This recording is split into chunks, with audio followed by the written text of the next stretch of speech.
Okay, so let's take a look what I have here. This is the OpenAI connector, and as you can see, I have my file to upload. This is coming directly from my desktop, and I have my structured output here. So again, this is just my JSON that I'm expecting the GPT to return to me. I also have a low temperature setting, and I'll talk about that in the next slide. So I'm going to go ahead and run this workflow. And what this is doing is it's uploading that very large 100-page file to OpenAI. So it does take a little bit to get this going, but I'll fast forward here and show you what the results look like and walk you through them. So first I have my JSON flattening. Because we're returning JSON, we'll have to work with our JSON transformers to flatten that into attributes. However, the JSON flattening is quite easy to do with FME, especially when you're working with OpenAI, because you often won't have any nested JSON.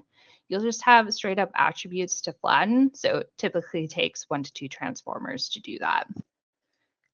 So there it is. That's all my JSON flattened into attributes. So you can see some things there like cash at the end of the year is $9.86 billion, which is an amount I cannot imagine.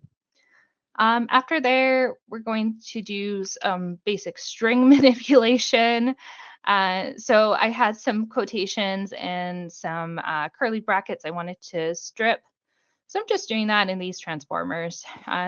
You could potentially do this all in one transformer using something like the attribute manager and the string functions.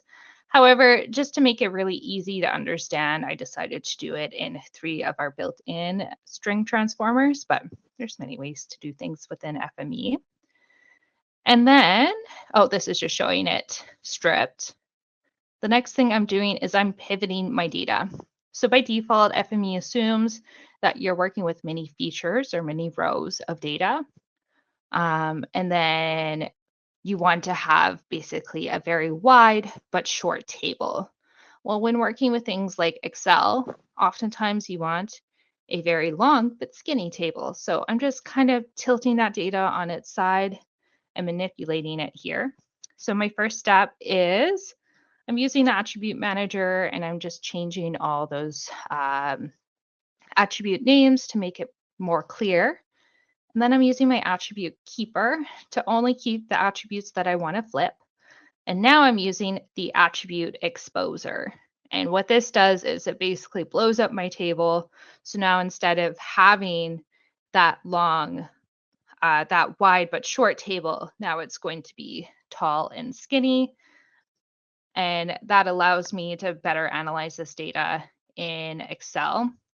I'm removing any FME attributes because I don't care about those anymore.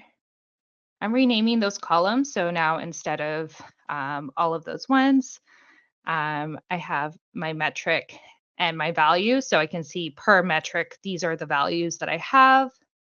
And this could potentially allow me to compare how Nike is doing year after year. So I could run this with the 2025 financial report or the 2023 financial report and really build up a good table so I can understand it in Excel better.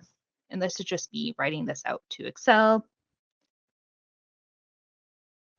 And I can see my results directly within FME as well.